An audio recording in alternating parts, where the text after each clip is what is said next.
This is Literature and Pictures. I have BunkmastaB here with me. How are you doing? What's up, buddy? We are going to talk about Anzuelo by Emma Rios. Yes, Anzuelo or Anzuelo, if you are in Barcelona. Emma Rios. I love this book. I'm so happy that we get to talk about it. I love the symbolism. This is a lot of metaphorical storytelling. So therefore, this book needs to be read twice. I read it twice in like 3 days because it's hella confusing at first. So the premise, whoever came up with the premise, it's setting false expectations. It says it's like in a post-apocalyptic world, these three teens try to survive and they choose kindness over violence. That's some bullcrap. No, I think that's interesting though. It's not something I think is necessary, but it's it's very much it. So it's a desert island book. So this group of kids, they end up after this big tsunami comes in. They end up stranded on a desert island, and in the sort of, you think of a classic desert island survival stories, it's all about the people basically learning how to forage their environment. And typically, a lot of that involves learning to be better hunters, learning to kill better. And this book is sort of a rejection of that idea, which is not why I suggested this to you. It's not why I love it so much. I think that's a cool idea, but that's not specifically what's here. I think this is an amazing magical realism book. I'm a sucker for a good sort of Spanish magical realist book. There was a movie that came out a few years ago, Vuelven in the original Spanish, Tigers Are Not Afraid in English, about the disappearing that's been happening in Mexico, and basically frames that with a magical realism bent, like Water for Chocolate, fantastic short story. That's all of this here in this survival story. And really, I don't care much about the whole like rejection of violence. It's more about, for me, what people will do in order to seek a way away from pain, and what needs to happen in order to sort of shelter ourselves from the pain of our situation, of our everyday lives. And even if you don't want to get that far into it, this book is the most beautiful thing that you will read maybe ever. Every page is beautifully painted, with these watercolors that are wildly evocative, hugely moody. And one of the things I like best is that you can't always directly tell what's happening there. And you don't need to, man. Like, this book can be read and just enjoyed on a vibes only read. This book gives you as much as you want. Like you said, there's a lot happening. It's super confusing. It doesn't have a consistent time scale. Each flip of the page isn't necessarily the same time frame as you get the second page flip. Emma's pretty free with her time scale, so she never necessarily establishes when something is happening after another. You never get 2 years later. You never get like, this establishing, this is happening. The most you get is it breaks the book into, I think there's two or three parts, and like, yeah. Yeah, I first thought three parts, but they do the first part the same. She does the first part the same way, where there's an introduction and then the title of that part actually comes 5 pages later. So I think it's two parts. Yeah. So you get, partway through, we're looking at this right here. You get that right. That's the closest as you get to like anything trying to like set a timeline. But How many times have you read this book, and how many times did it take you to feel that you get the story? I think I've read it 3 times, and none of them have been within the last month. So I'm going to be specific occurrences. I'm going to be a little bit foggy on. I'm going to be really bad at names. But I'm always really bad at names, so like that's not different. But this was a book that I normally give myself a rule where if I finish a book and I'm like, I really want to reread that, I make myself wait and like give it some time to digest before I do that. This was a book I didn't do that. I finished it and I was like, I don't fully get it, but I really liked it. And then it was like, I'm gonna read it again.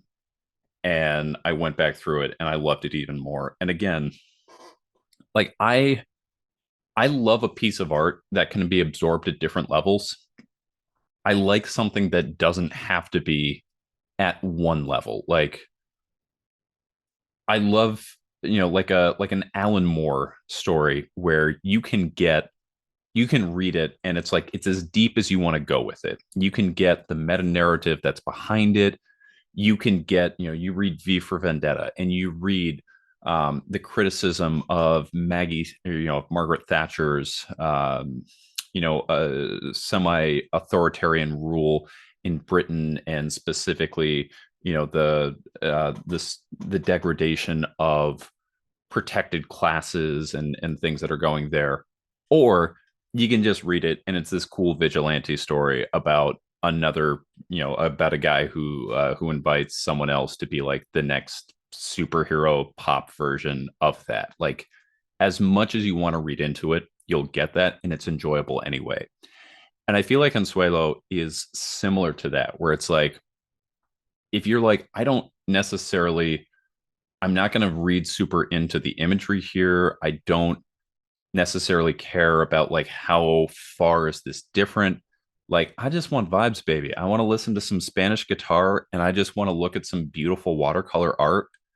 Like this book is a trip and can absolutely be that. If you want to look at this as just an art book and like you ignore the overarching plot, still going to be the best thing that like you've read and you've done that. I don't suggest doing that, but that is a way that you can read it. And I think that that's something that speaks to what Emma Rios has done here. I feel it has to be confusing at first. Like first time reading, I was like, yeah, this is a little bit confusing. I like the style. I don't love it.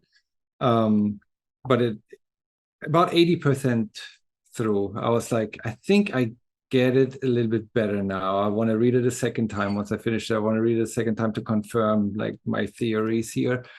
And yeah, I was able to read it a second time. I was like, yes, this makes more sense if you have like if you don't think about it literally, right?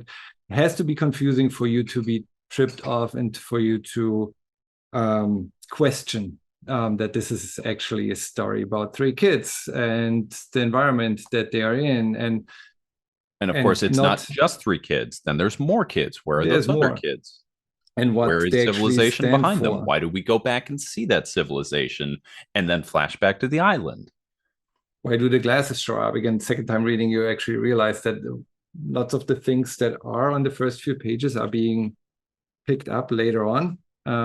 First time reading, that completely Well, I mean, passed me. Like I didn't remember that Nubero, I think is his Nubero's the name. cormorant, Yeah, right? the kid, no, the main the kid, not I don't want to say the main character because there's three. The kid that has the trauma in the beginning that is being bullied by his grandfather, and Okay. Which I remember them not by their names, but by whether it was the mer person or the cormorant. Yeah, yeah, yeah, yeah.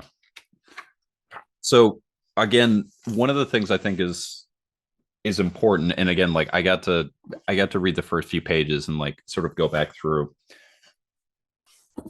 the the word Anzuelo is Spanish for fishhook, and you can see like in the typography in the logo for Anzuelo, we get the Z creating its own fishhook.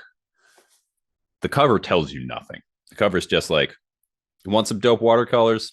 Yeah, it's going to be here along with a whole bunch of like hazy sea imagery. But you open it up, and the first thing that you get are these slightly disturbing images of a worm going onto a hook that you push out, and you see that it's a fisherman who is fishing his hook, and you talk about Nubero is there with him. And shortly after that, there is a a wave that crashes out over civilization that leaves everything behind and washes Nubero up on the new island. All the while, you get some nebulous sort of self-dialogue that's all happening there. You get the sea adrift, and then we find Nubero on the island along with two other friends. And then this story continues in that world where they call it, in the premise, it's called post-apocalyptic. Again, this is full of spoilers. So let's go into theories, right? Like, what does the water represent? To me, that's like the internal view. Like, you turn into your emotions, you look at the inside and about. I think the character that this book is about does not appear in this book. This character is not interesting in here. So you think this is all basically internalized from, let's just say it's the reader, and this is sort of happening inside of the okay. So or the writer. Emma Ríos' internal journey, or a character she created for this. But everything here is metaphorical. This is all representation of something else. Everything is a metaphor. Like, you have the hook being a metaphor, you have the water being the metaphor. To me, the Krier, the three kids, and later the other kids too. I don't want to compare to that because a complete different, but think Inside Out, right? Like, those are the emotions. Like, we're talking Inside Out 1 and then 2, and then suddenly as things get more complex, we add more into it. Let's have a traumatized kid because her grandfather doesn't give him or her any self-esteem. I'm completely broken by those harsh words by the grandfather. Creates this internal world of self-doubt, self-harm, of, again, so Nubero here being the first character that's introduced can be first representation of that trauma. And you have important to point out too that Nubero doesn't speak to begin with when they go on the island. The other kids talk about how Nubero doesn't, and it's not until later that that they end up kind of going back into it. Yeah, but Nubero being the innocence here, so the childish innocence. And the moment that trauma happens, the trauma represented not by the water. Water is more like the internal. This is like the outside world vanishes. The main character, goes into like the internal self with the numbness of the water.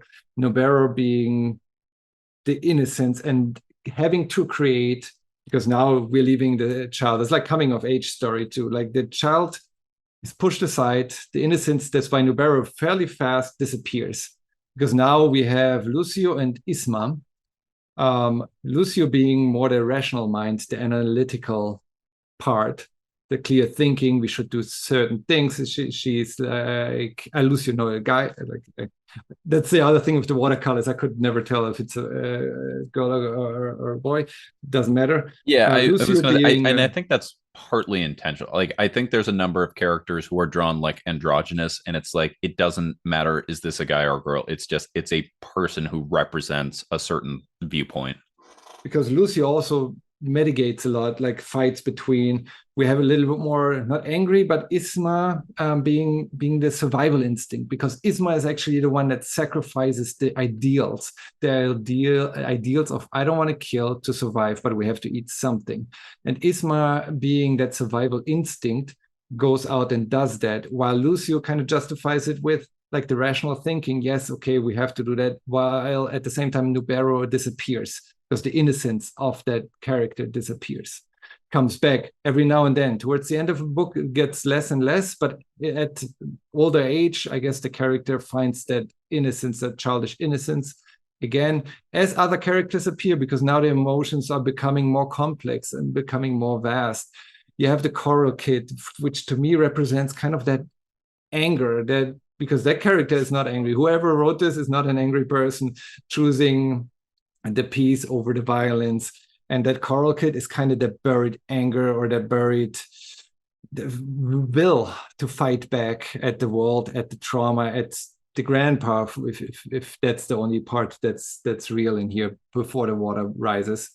And we see the coracle jumping way too far, but the coracle comes later back, and kind of as the character comes to peace with itself, you see more and more characters returning. The second part, you basically have no interactions between the main three characters, as they're all being torn apart. That's kind of when the trauma hits in. You have the fishhook, which represents it's kind of the innocent soul of that character. It's small. It carries a lot of weight, like the representation of the fishhook, but it can kill too, but it kills passively. It's not an active killer. It's not a weapon. It's not a gun. It's not a knife. It's this passive way of being able to survive there. But it's also, I think it stands for multiple things, if at all. Like it's a small piece that is sharp, that small silent trauma that represents a small innocent soul there, and like carries all that trauma on that hook. Also, the constant discussion about the worms. I wish I was a worm and was numb to this outside world. I wish I was a bird and I could just ignore this world. Like, this is a traumatized child that chooses not to get angry, but to turn inwards, and having all of those mixed emotions. First, being confused, confusing, until later in the second part, we have more characters coming in that clear things up. The kind of the empathy coming in, represented by that guy character, I forgot the name, the love interest of Isma, where she hangs out with that character the most, which I believe that's the empathy part. Like, yeah, a character showing empathy towards the survival instincts. Like, you had to kill, you have to convert into this bird to get fish for us to survive, because that needs to be done. Like, there's no other way. I know you choose to not be violent, but still you need to transform into this other person. I don't know what that means for the main character, if that's a bipolar reaction or just something that character ignores, but definitely some mental trauma there, that the survival instinct exists and therefore things have to be done, but we have to transform this character into a bird that then kills instead of the character killing themselves. I can go way more deeper, but I wanted to just check if you're on the same interpretation. Like, does that resonate at all, or am I making stuff up? There's some things you've said I agree with. There's some things, specifically the idea that the whole island is a metaphor. This is happening to an unseen character. That wasn't my reading, but I like that idea with it. I agree with some of what you're saying, and I don't necessarily disagree. It's just not my reading of it, about the idea that this is all imagined. I again go back to the idea that I think this is, whether it necessarily happened or didn't happen isn't the most important thing. I read this as a magical realism book, where the lines between reality and the fantastical or representational isn't the most important thing. It happens. But very clearly, Nubero, as we see at the beginning on that boat, feels like an outsider. And so much of this book is sort of about people confronting their emotions and sort of how they're going. And a lot of people happen to feel very alien. They feel like they don't belong. They are a stranger in that place. So again, going back to those first few pages, the very first page, even the first time I read it, struck me as like, this is really important. And the first page talks about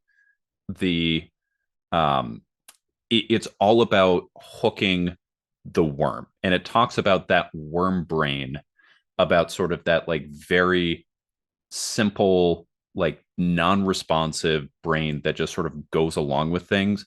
And we see that going onto the fish hook, and we basically see the characters say, they tell us that that our human brains are evolved from these worm brains, that this is the basis of all human thinking, is that we go along with our outside stimuli and we don't see anything.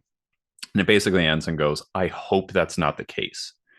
And so for me, what I look at the fishhook as being is very much trauma related, like you said, like very clearly. And I don't think it's just the grandfather. And if your grandfather being mean to you is enough to have you either imagine or actually the world collapsing and go to this island, I think there's more going on. I think that that is just illustrative of the fact that Nubero is a very sort of soft, sensitive kid surrounded in a world that doesn't support that. We're seeing kind of like a rough fishing village. And what I think we see the imagery there, as I read it, is the fish hook is basically that thing that drags you along through life.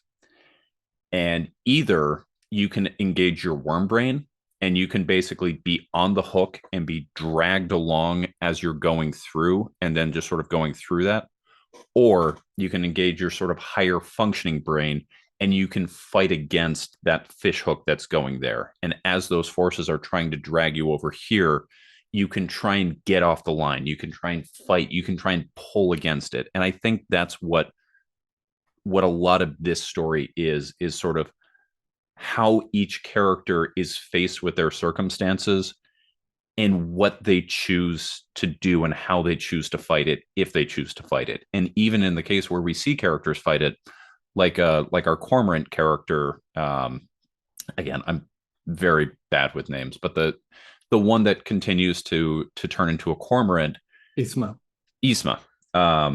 We see at the beginning as them providing for everyone, and it's done as this response that I need to protect the people closest to me. But as we see it go on and on, they point out that you're spending more and more time as this bird.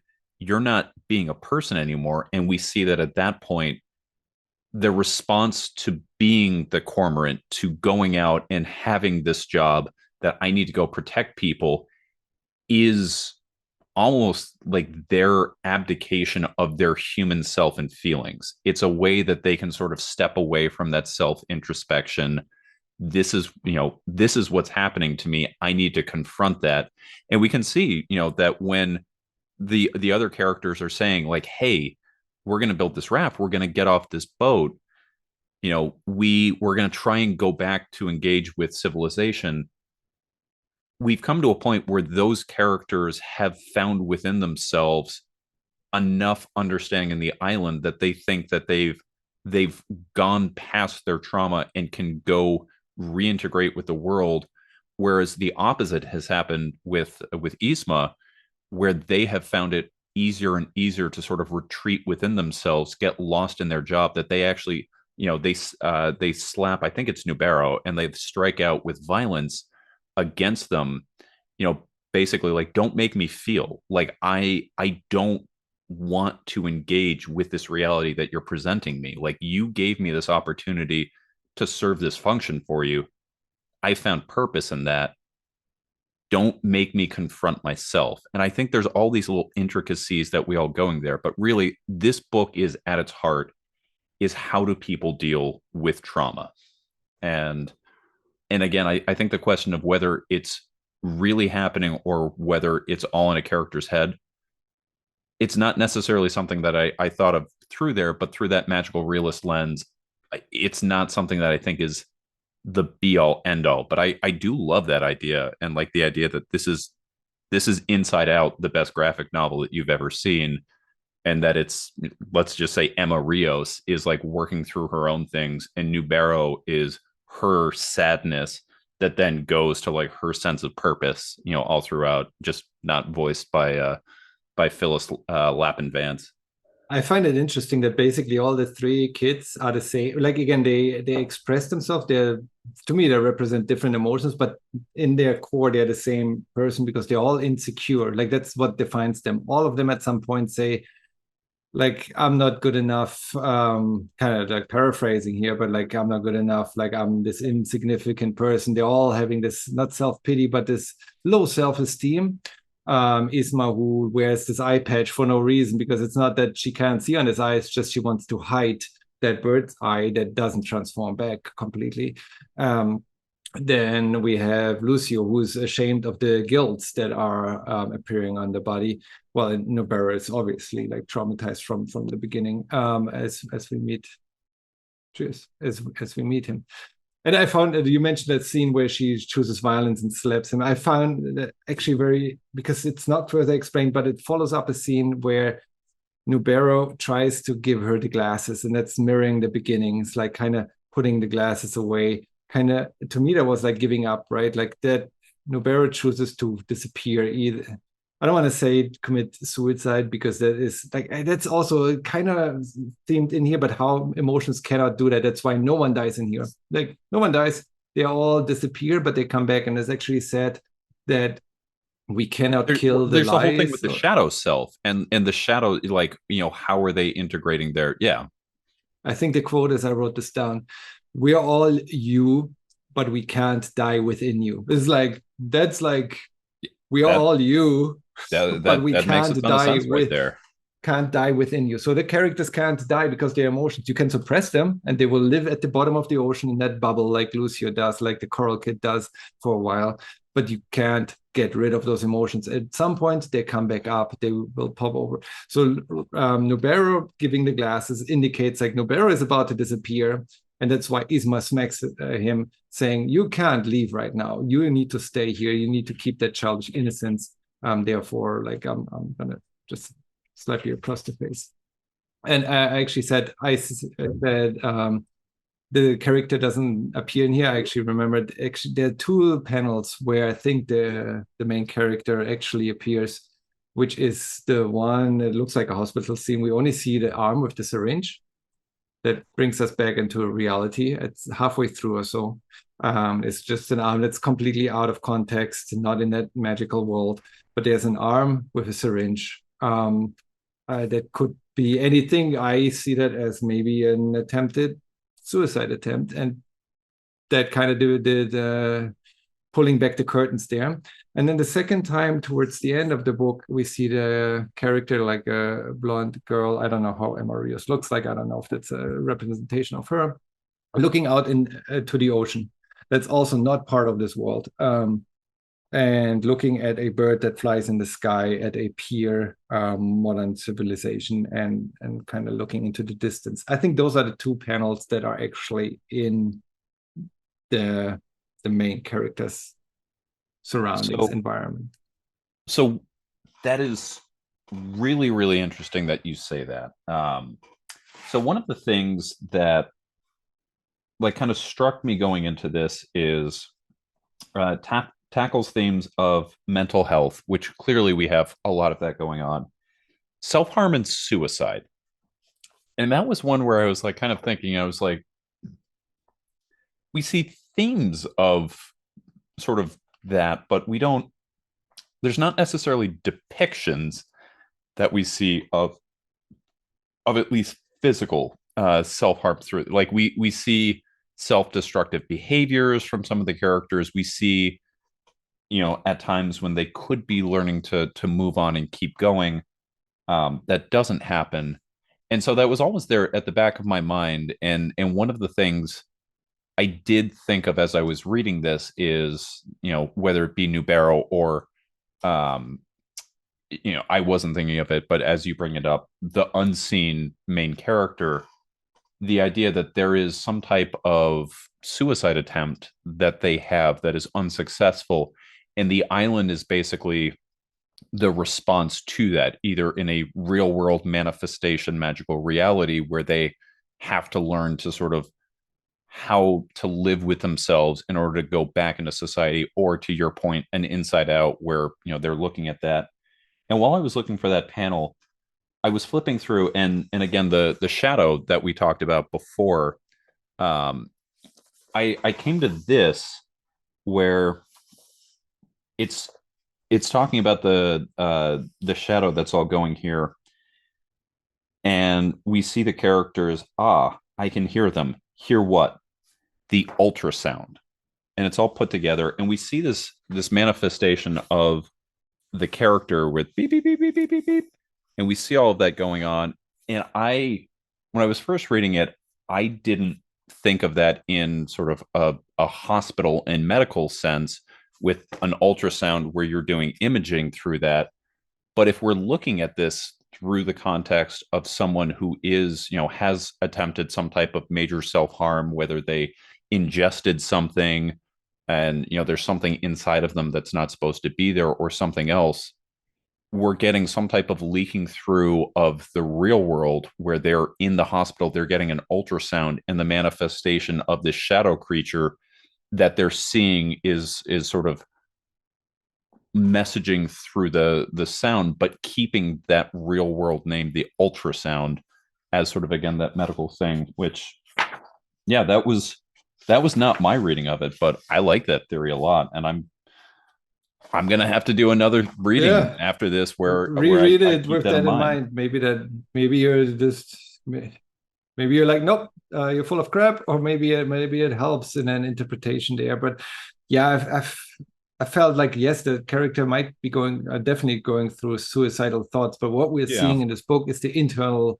processing of of those emotions, of how, yeah, of how that internalized back and forth goes between the characters, between that main character here that feels all of those things, that is being reminded by, I believe that's what the Krier represent, those big monster type things, because they don't actually do harm, but they keep reminding the characters of the world they're in, of the trauma. I think that's the Krier being the entities that bring that trauma, or like the memories, not even the trauma, but the memories forward that can't be shaken off.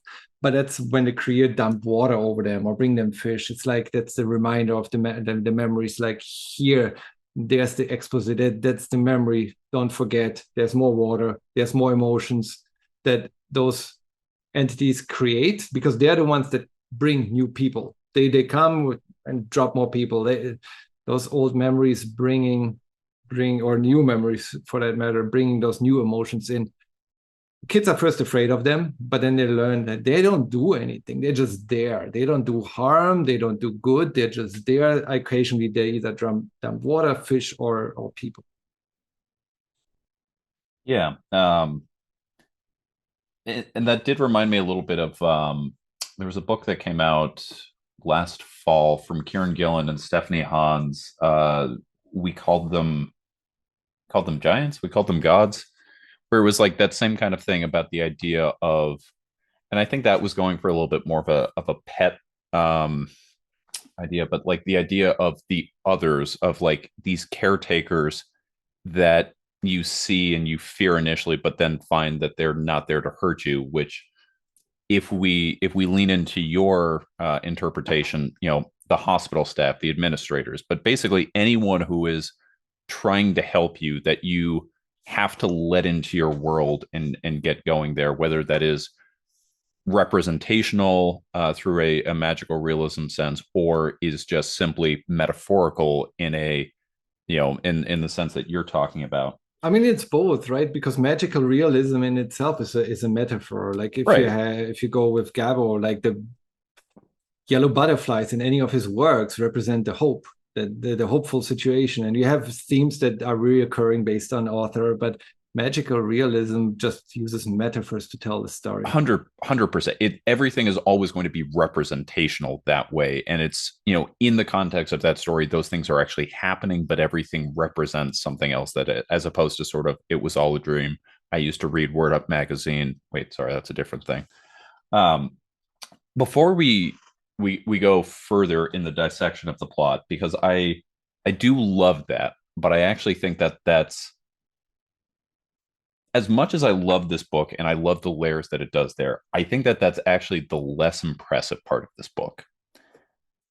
I want to talk a little bit here just about the beautiful presentation, the art, the colors, even the lettering, everything about this book. And I want to talk about the restraint that Emma Rio shows with this, because I can tell you, if I could paint like this, let me tell you, this book would be nothing but double page splashes of just beautiful images of just me flexing and just being like, look at this image. And despite this amazing watercolor where she's showing such great care and mastery of the image, to the point that I'm wondering if, The because it detail. looks like traditional watercolor, but she has There's some such control pencil. over it that I almost wonder if it's gouache. And I think I looked it up, and I think it's mixed medium, but it does include watercolors. But normally with watercolors, there's like a certain amount of bleed. You lack a certain control over it, but she is so refined with this, and you see some spaces around the characters, but You have some bleed, yeah. If yeah, you I mean see the there's a little horizon bit, but here, you have the sky and the water mixing into green in the middle, where you have some small overlap. No, this is, I which mean, this is but pencils because you have to which have I some. absolutely love, but also like the fact that everything on here, because she's doing this herself, the word bubbles is where she is just not painting. That is a lack of paint, and um or just in some cases I think she's doing them digitally, but all of that's going on there. And then, like I said, I would be unrestrained with this. I would just be flexing all over it. But then those pages where you do get that full page splash just feel all that more special. We saw before the page where we got that title Anzuelo, the next part, but then it feels so special, and it feels like very much the end of a scene when we do get those pages that are just a full page spread. And she's able to do so much with so little. Like you look at that bird right there.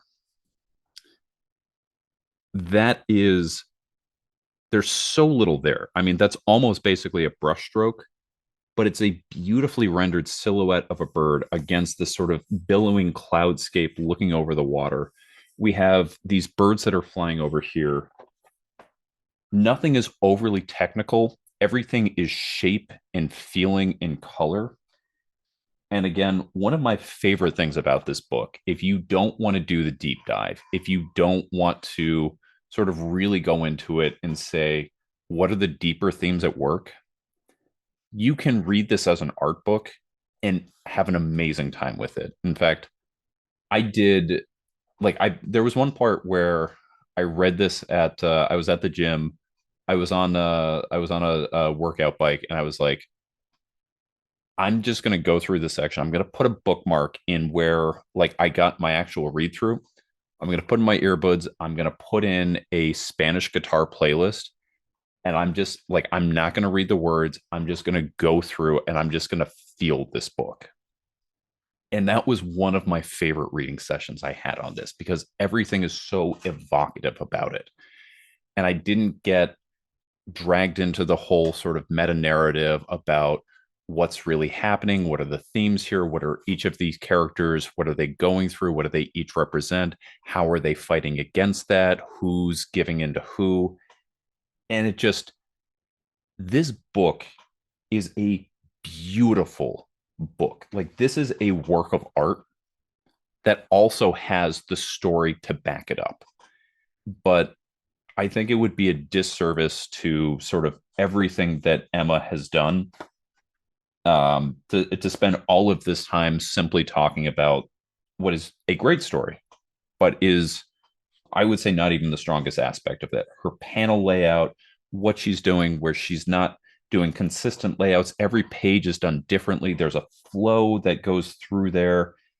And it's almost, her use of colors and themes, where we don't have consistently blue water, but we have different use depending on different moods and times of day. That's what I think is the true strength of this book, even while it tells a really compelling story. Yeah, this needs to be bigger. This needs to be at least absolute size or monsters. I mean, they'll never do that, but at least like absolute size. This is because that's the size of a regular standard comic book. There's Yeah, not even omnibus format, right? This is pretty it's small, it's and some for this it's some art, it binding, needs to but be this big. is standard size, and this is all that exists. My favorite reading experience I had with it was, there was one point where I had a dual monitor setup, and I flipped one of the monitors, and I mean, this is like a you know 18-inch diagonal. I flipped it vertical, and then I blew up the digital image to stretch it through there. And it was like, this is what it should have looked like that whole time. Because yeah, it's like, this should be at least absolute size. Truthfully, it should be bigger than that. Like, it, we should get an artist edition of that, which is just all of the paintings at full size. Because honestly, even with that, like, it's a little hard to read the words at times. Yeah, intentionally sometimes, because I feel the lettering is well chosen, that when a character has an internal monologue or dialogue, it also is be represented in a word bubble. That's the only critique I have with this. I wasn't always able to tell who's talking right now, because the pointers from the word bubble didn't really point at certain characters. They just pointed into Yeah, they were, to your point, like directions. In this panel that we see, I'll do it right there so we have two characters who are on screen. We have just simply an opening for words right there. And that's sort of very much how it goes, where occasionally you'll get some type of directional, you'll get a tail. So if I don't cover it up, you can see like there's the teeniest little thing right there, but oftentimes it's the dialogue is just an open circle that you just kind of, so like this one, this is where I was saying she's leaving the circle open. You can see a little bit of the bleed that's going in there. You can see that. But yeah, we have multiple times where there's just not a tail, and you assume that it's coming from a certain person. Oh my gosh. Let me just look at this page again. Anzuelo, the fleeting shore. We get the lightning. I love how she's able to convey emotions through those colors. And when we talked about coloring earlier, like the range of colors from harmony to the anger, yep, to just like disaster, the apathy, the wanting to give up, the yeah, just as you said, you can read this without reading the words, and you get put into a mood depending on the page, and it does something with you. You won't understand the story, but you will understand the and I like I said, I did that in conjunction with my actual reading, and that was my favorite. I won't say that one way of reading it is better than the other. I think they support each other. But I think the fact that they both, it can be read both ways, I think is just a testament to how strong this book is. And also, I just, again, as I'm raving about this book, because if anyone has made it this far and you haven't picked up this book, if you haven't read it, first off, I'm sorry for the spoilers, but honestly, they're not really spoilers. You should like go and read it. Like, there's not a way to spoil it, because everything we're doing here is interpretations of what's actually happened. This is not a book. Plus, you're not gonna get the book the first time anyway, so it's like you have to read it multiple times. Therefore, you spoil it yourself. I was talking with some people about it on NMC, and it was like, this is not a book about plot. Like, it's a book about themes. It's a book about interpretations. But like, I could hand you this book, and before you opened it, I could tell you all of the activities that happened there, and then you would read this and you would be like, oh, I don't feel like I got any of that from there. Like, your first read through, like, it's you're not going to say like, oh well, this is disappointing because I know what's going to happen. It's like there's a very big disconnect between like the things that happen in this book and like your reading of it. And everyone reads it differently. This is a story that can be seen from so many angles, that is depending on the reader, like the reader's experience that plays into this, the reader's mood, like however you want to read this can be read so many different ways and understood many different ways. There is not one true version, right? Like my interpretation is different than yours, doesn't mean one is right and one is wrong. I mean, you say that, but after I do this next read through, I might be coming off my just sort of general, it's magical realism. It doesn't matter, and just go to your whole like, it's all in my head. It's all in my head reading after this. And again, once you read it the first time it took me 2 days. I don't know what that meant in hours, but it took me. It took me like a week to do this because, like, okay, and it's not that thick of, like, I think it's about 300 pages, but it's a standard size, and as you know, anyone who hasn't read this, there's not much dialogue that's on there, but it is still surprisingly dense because of everything that's on the page. but when there's dialogue, there's a lot of dialogue. So I would say, I don't know. It took me 2 days, but I focused on it because I knew we were going to talk about it. But now I was like, damn, I have to read this again. Not that, but like I wanted to read this again. And I read this yesterday in 4 hours. Once you read it once and you get it, you can, because most of the time to me was spent the first time reading on understanding the dialogue and what it actually meant, because so many word bubbles take you out, because again, they're not talking directly to each other. They're talking to the reader, they're talking to the higher level entity, the person, they're talking to themselves, they're talking to each other, and just understanding who is actually being addressed the first time around takes you so much longer. I think it took me a third of the time, the second time reading, just with my theory in mind. It's like, yep, checks out. And I went through this in 4 hours. And it was still a great experience. I didn't feel rushing through it. It was just more of a, okay, there were certain themes in my head, and knowing the end, again, you don't pick up on the details on the first 5 pages until you read it at least once. That the glasses later on become critical. That the sentence, what does she say? If a bird, when a bird dies, it should just fly up to heaven. Yeah, that is a reoccurring theme later on. So once you know that and you read it a second time, those sentences come, like, it fall into pieces way easier, and you don't need to second guess what it means in the beginning, because you know it'll show up later on again, and therefore it will be a quicker read the second time around. Sorry, as I had that page pulled up and I was talking about that, but like looking at the, like, that's some Kirby stuff right there. Like, that's Kirby working as a fine artist instead of, like, this is, as I flip through it, like it.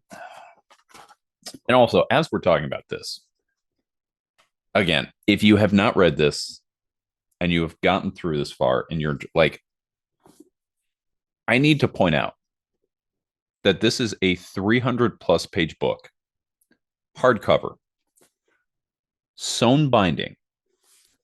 It is standard size, which is a little bit of a bummer. And honestly, this book should be much bigger. But for all of that, this book is $25 MSRP. $25 for a 300 plus page sewn binding book. Like, that is unheard of. We're at a time right now where a regular Marvel trade paperback that contains, 6 issues is going for anywhere from $20 to $25. That's clocking in somewhere about 122 to 144 pages. This is more than twice that size. Again, hardcover with sewn binding. This is not your tiny little glued binding. You wonder why it's hardcover in the first place. This is some of the, you can get that away from, that insults me. Get that off there. $12. It That's crazy.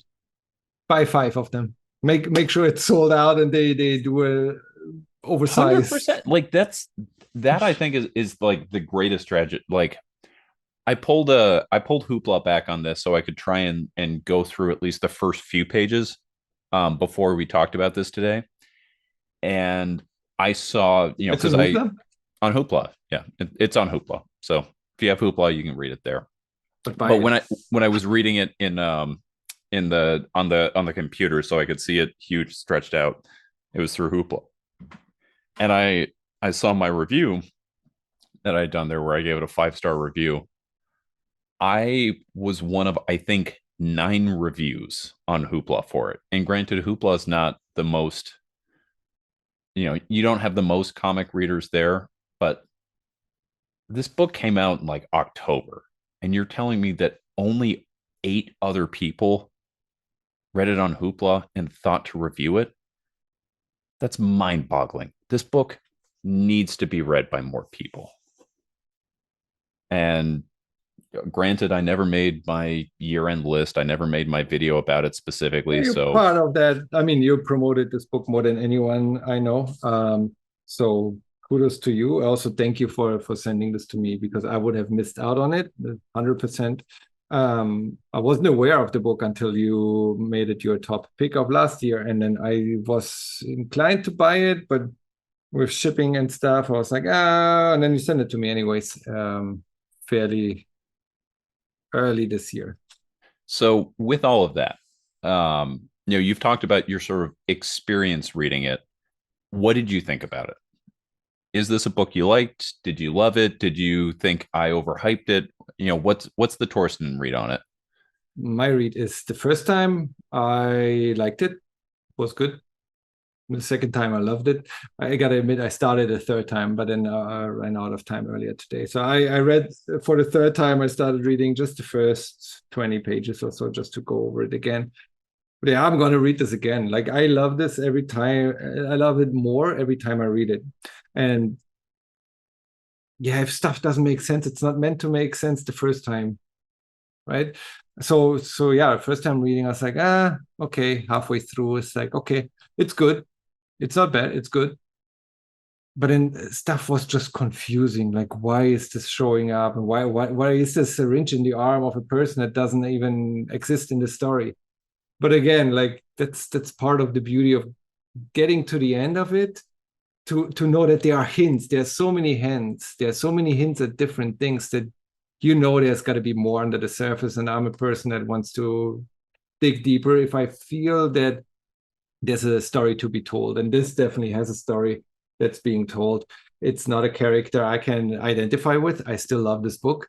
It's it hits a lot of different emotions that I would react differently to. There are lots of emotions that I feel occasionally. I react differently to them. So in my story, the character, some other characters would be in charge here. The coral kid wouldn't be at the bottom of the ocean. but again, this doesn't matter because that's Emma's story, and I love that, and I love the consistency. I don't think anything here breaks the story. This is all consistent. I love that it has. I like the ending. So again, me reading this, Nerea, I think is the dolphin, the one that turns into the dolphin later on. Like to I me, said, that's the names. That's the happy ending for me because to me that's the acceptance. That character brings all the other characters together, fights the creator in the end, it kind of overcomes those negative memories, brings the emotions all back, brings the coral kid back, and lives happily ever after. So this has a happy ending, even though I didn't get the happy ending understanding of it the first time around. So it takes a lot of thoughts. I think you think about this book longer than you read it, and that's part of the beauty. I would definitely agree. Like this is a book that has stuck with me. If this was a book I read once and was like, man, that book was beautiful, I really like that, like, and that was it, it wouldn't have been my year-end book. It wouldn't have been one that I mailed out to you. This was one that like stuck in my brain from, and literally it just came about. My comic shop got an advance copy and it was just on the table. I hadn't heard of it. I vaguely knew of Emma Ríos, but literally I was just like, well, that's a beautiful cover. And it was the fact that it was $25 for this hardcover. Is like, it's 300 plus pages. Like, I'll buy that. And then it was just like, oh my God. Like I read it, and just like you said, it stuck with me. It was a book I kept thinking about when I wasn't reading it. It made me want to go back and read it again. And that's, I think, something special. Like the books that make you do that, the ones that stick with you, that's where it's like you have something there. And in a lot of ways, comics are meant to be sort of disposable fun, where you pick up an issue, you read it, and you feel good about it, and then you put it in a bag and board and you put it in a long box, and it's done. This is not like that. This is a book that's meant to be examined. It's meant to be reread and looked at. And I think that's that's really special. Yeah, and it was written like that, right? Like it came out like the never again, we talked about it has two parts. It doesn't have chapters. I No, mean, yeah, maybe it was those an two OJ. It was chapters, always but written it came like as that. this collection. Yeah. Yeah. So it is a very unique style of storytelling, one that I haven't seen. No, I shouldn't say I haven't seen it, but you don't see that every day. Every 10 years, there might be a book that tries to do new things. Some fail, some don't. This one does not fail. This, yeah, the absolute magical realism at its best. There's this movie, The Fountain, was absolutely abstract, I guess. Not only magical realism, but abstract storytelling, but still telling a story, and not just being thoughts and ideas that are being thrown around. So it's telling a story in a very unique and abstract way that is intriguing, even if you're not into the themes of internal reflection and self-awareness, mental health, and all of that. Even if you're not into that, that's still it from a unique writing style and the art, of course, it's worth picking this up, even if you want to ignore all the other big themes of this. Well, speaking of books that come along and sort of change things up and look at things a different way, and also ones that you may not personally have experience with, at some point when I lose a bet, it's not gonna be the next one. Gonna make you think about it. But you've never read this, right? I have read this. You have read that. I have read it Oh, based on your recommendation about a year ago. But yeah, I think it was actually 2 years ago. yeah. Well, you made the recommendation 2 years ago. It took me a while to pick it up, but I've read All it. right, I well have it then here never somewhere. mind. But yeah, this is another book. It's Lonely, the Center of the Earth by Zoe Thorogood. That I think is such a triumph of the medium, where she does such interesting things with the graphic novel format, layouts, medium, different things like that. And again, telling a very personal story of trauma and harm. In this one, it's very much put on the page and sort of given to you, versus Anzuelo is representational. But it's also a chance for me to show off. So we did a little doodle in mine. Nice. Plus, you made her sign that sweet potato, I believe. I've made her sign two sweet Twice. potatoes. And yeah, and actually the second time it got me a discount on the page I bought from it. Nice. Um, No, I like the book. I like this one more. I didn't. And spoilers for It's Lonely at the Center of the Earth. It doesn't really have an ending. I mean, So it's it's a very book open about her ended. life, which has not Has ended, not and that's ended, kind of the whole point of it, luckily. so that it's Yeah. not supposed to have an No, for ending. sure. It's But I an was a ending little of bit like, metaphors. Yeah. where do we go from here? But then such is life, and there are Yep. stories like that that I was just that. Yeah. No, I agree with everything you said. So, all right. Well, I think we talked about some comics. We did, and I'll reread this again with some other thoughts. I still have to figure out what the whale that is beached means. That's the only thing. I don't have a theory. I don't even come close to having a theory about that. I don't know if you do, but I have to figure out what the whale means. I I don't have a fully fleshed out feeling, but I my feeling is based again like on a vibes reading. The whale almost seems like just inherent tragedy and sadness, because the idea is that it just shows up and there isn't anything that they can do. Like they kind of look and they're like, can we save it? And they're like, nope, it's beyond your comprehension. It's just dead. It's gone. It's there. You can't deal with it. And so there's a certain aspect of like some things you can't get by, which to my reading is a little ancillary to it. So yeah, I don't have a full idea there, but I think it's like a deeper trauma that it's just like sometimes things just suck, and you can't do much about it. That makes sense. With that in mind, I'll read it again. Thank you so much, Ben. BunkmastaB here on Literature and Pictures. Until next time, like and subscribe this video and all that follow. Yeah. Click the thing there, click the thing there. There you go. See ya.